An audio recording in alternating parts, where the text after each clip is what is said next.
Have you ever imagined how invisible lines can govern the fate of billions? Right now, you are living within an imaginary quadrant traced by meridians and parallels that divide our planet into four unequal parts.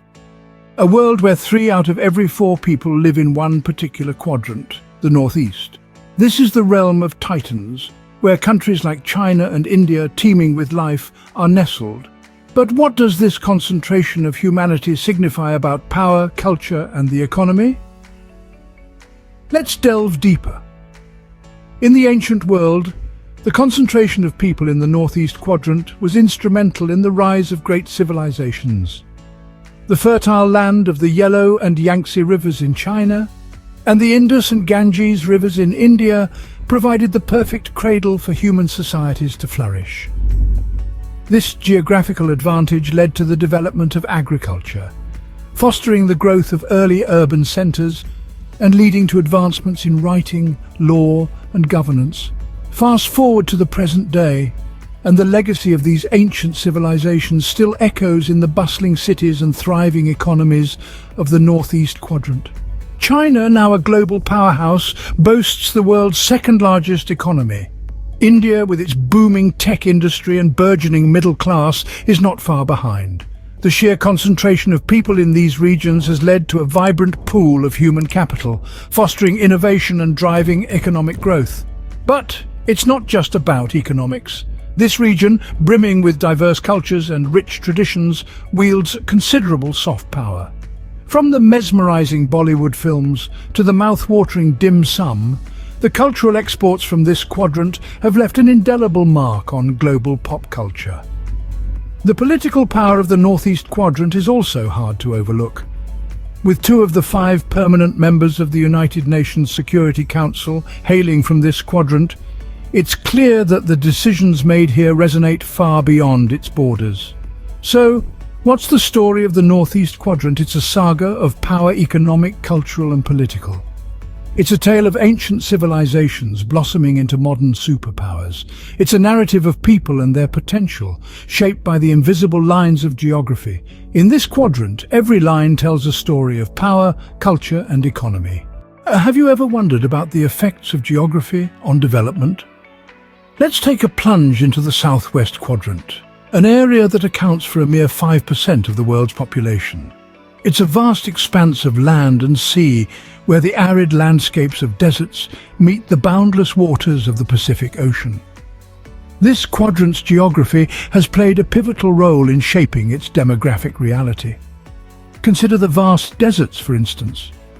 These barren stretches of sand, while captivating in their stark beauty, can be inhospitable to human life. They hinder the growth of large populations, leaving the regions they dominate sparsely populated. Then there's the imposing Pacific Ocean, a sprawling body of water that isolates the Southwest Quadrant from much of the world. The vastness of the Pacific, with its treacherous currents and vast distances, has traditionally made travel and communication with other regions challenging, further contributing to the quadrant's isolation.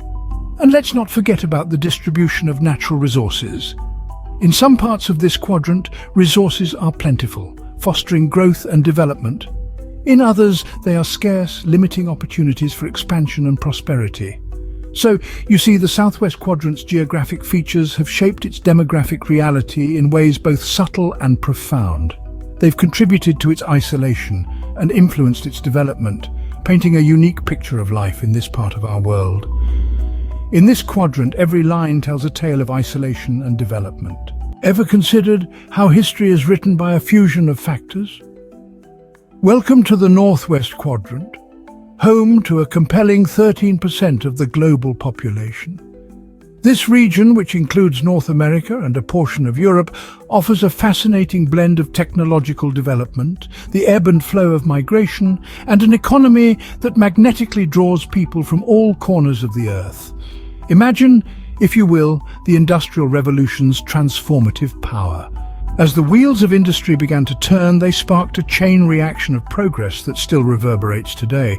This was a time when steam power, mechanization, and the rise of factory systems changed the face of the world. But it didn't stop there.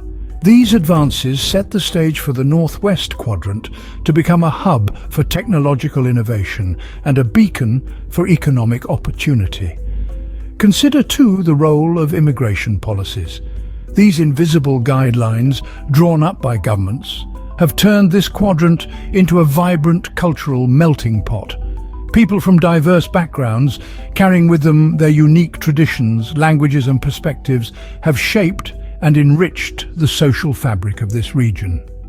So, when we think about the Northwest Quadrant, we see a narrative woven from threads of technology, migration, and economic allure. These elements have worked in unison to shape a region characterized by its diversity and progress. In this quadrant, every line tells a story of diversity and progress. Ever wondered about the potential for growth in developing regions? Well, let's venture into the Southeast Quadrant, a region that represents about 9% of the world's population. Here we find a vibrant and diverse tapestry of developing nations and emerging economies. Australia, of course, is a standout with its robust economy and natural splendor. But the real narrative to follow here is the explosive growth of Southeast Asia. This region is a dynamic powerhouse, driven by a young, energetic population and a plethora of natural resources. It's a part of the world where every day new stories of innovation, entrepreneurship and economic growth are being written. Cities like Jakarta, Manila and Bangkok are bustling hubs of commerce and industry, where the skyline is ever-changing, mirroring the rapid pace of development. But what does this mean for the geopolitical future? Southeast Asia's growth is not just about rising skyscrapers and thriving markets, it's about the rising influence on the global stage. As these nations grow, they're beginning to shape global policies and norms. Their voice in international forums is becoming louder and more influential. They are no longer just spectators in the global arena, but active players shaping the course of international relations. In addition, the rise of the Southeast is also a story about the changing dynamics of power and wealth. As these nations grow and prosper, they are challenging the traditional power structures. The dynamic growth in this region is shifting the balance of economic power, creating a new global order. So when we look at the Southeast Quadrant, we see a region brimming with potential.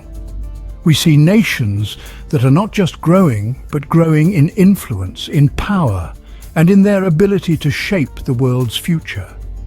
In this quadrant, every line tells a story of growth and potential.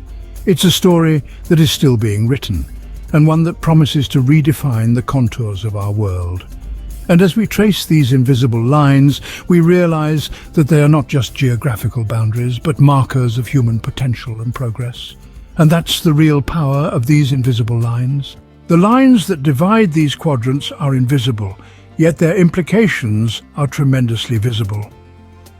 We've traversed the Earth's quadrants, witnessing how the invisible lines of longitude and latitude shape our world. The Northeast's power, the Southwest's isolation, the Northwest's diversity and the Southeast's growth all tell a tale of how history, geography and politics intertwine in the dance of population distribution. What will these patterns reveal to us in the coming decades? Will less populated quadrants see growth that will redefine the balance of power? Only time will tell.